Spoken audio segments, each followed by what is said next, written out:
Hey, what's going on, ladies and gentlemen? My name is Rage, and we are back today with another Marvel Strike Force video here in regards to the Ultimate 32 Cosmic Crucible Challenge that has been happening for the past week. I've had a very successful run this week. I want to share with you guys my defensive teams, what's worked, and on top of that, I know that I believe this is ongoing for another week here, so you can definitely take advantage of this. But remember, I have the majority of the characters unlocked, and I really did want to take advantage of the fact that, you know, we had some of the most powerful characters, and it does become an efficiency battle. But I was not expecting to do this well in the tournament, because I think a lot of people place some of the best characters on offense.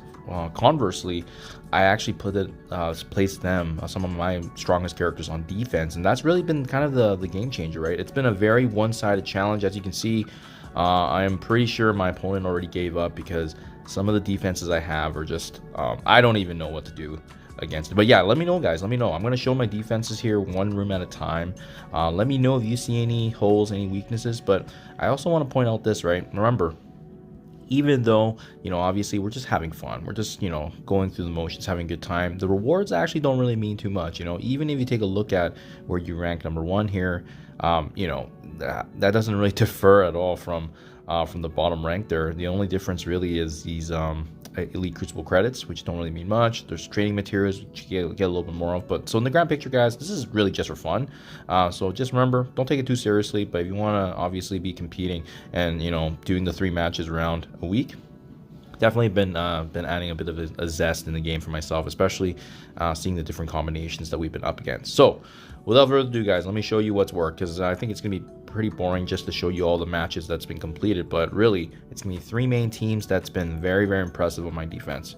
So I kind of reset them all here right now, and make sure you guys understand the rooms as well, right? The rooms make a big difference. So room 1 is overcharged, essentially.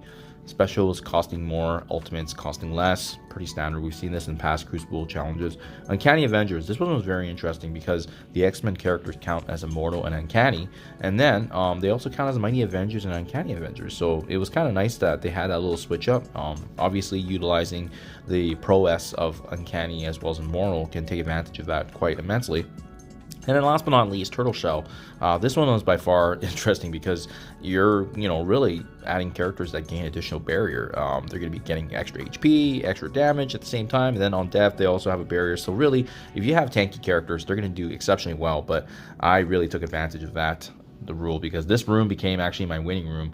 I won a lot of matches with the team that I got slotted in. So room #1, let me show you the characters I used. It actually ended up being some of the best characters once again in the game, and that's Mephisto, Shadow King, Apocalypse, as well as Kahori and Black Knight. Reason being is the fact that all these characters have a very strong ultimate ability from the get-go, and I think what really takes advantage of this is the fact that Kahori usually gets the first turn, and she gets a couple of turns too, right? So that can already naturally help her build up the special and the ability energy. We have Apocalypse that has an immediate ultimate right from the get-go, so it doesn't really matter. He's going to be able to at least one-shot someone from the get-go. We have Black Knight soaking up damage with the defense, but he also has a pretty powerful ultimate ability too, and you better hope that he doesn't get a special, because then he's going to be able to provide some buffs for the team. Shadow King's ultimate, devastating damage, and as well as obviously being able to take care of trauma. And then Mephisto, need I say more?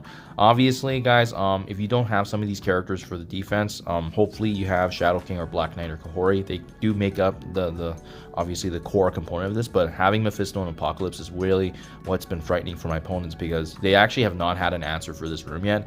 It's doing really well. So let me know what you guys think in comments below, though. If you see a hole or a defense lapse here, by all means, please point it out. Uncanny Avengers. So this was my sack room. This was the room where I knew I wasn't going to have a formidable fortress in defense like that room 1 I just set up, but I did want to really take advantage of the strength and the prowess of Illuminati. We know Captain Britain with Black Panther Shuri and Hank Pym, they provide a lot of value already in Crucible, getting a lot of their strengths, right? Obviously, I think the full Illuminati team is not as good as having some sort of hybrid, because we want to take advantage of some bonuses here. So I added in Nightcrawler and Forge, and because of them being X-Men characters, obviously, there could have been an opportunity where they would have synergized maybe with Immortal or the Uncanny or Mighty. But in this case, it's kind of a non-event room for myself. I just really wanted Nightcrawler to be able to grant the speed up for the team because he can usually get his special up first, and then obviously having Forge is kind of like a little backup because he can revive. But by far, yeah, this room was by no means a tricky one.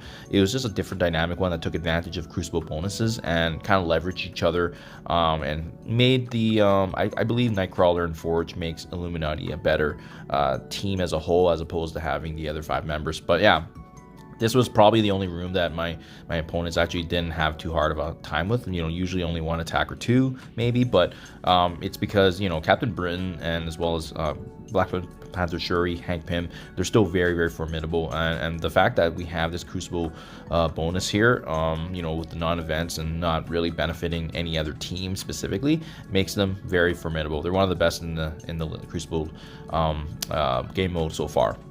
And then last but not least, Turtle Shell. This is by far my most favorite room because I'll even show you my last opponent.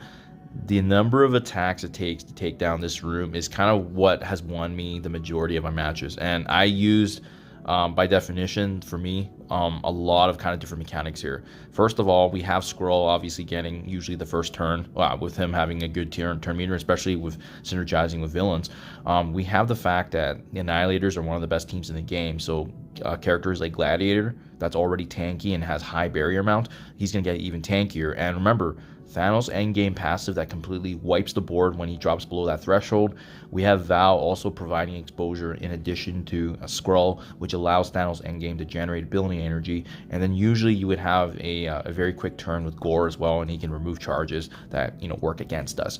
The combination of this has been impressive, guys. This defense has really allowed me to win the majority of all my matches, and that's why I've been undefeated right now in this U32. So hopefully this carries forward. I also like the placements of these teams because, as you can see here, Odin's not here. I still have Odin in my arsenal. I still have Old Man Logan. I have some full teams in terms of Orcus. We have Cabal being available, so a lot of my strong offensive options are still available. And the reason I didn't use any of the Uncanny or Mighty Avengers is because, or Immortal in this case, because they're a really good offensive option here. So that's really been the difference here. But yeah, this is kind of funny. Let me just show you my my last room, actually. My last opponent, even in just that final stage here, I mean, just check this out. This is absolutely hilarious. Just the number of attacks it takes to get through them.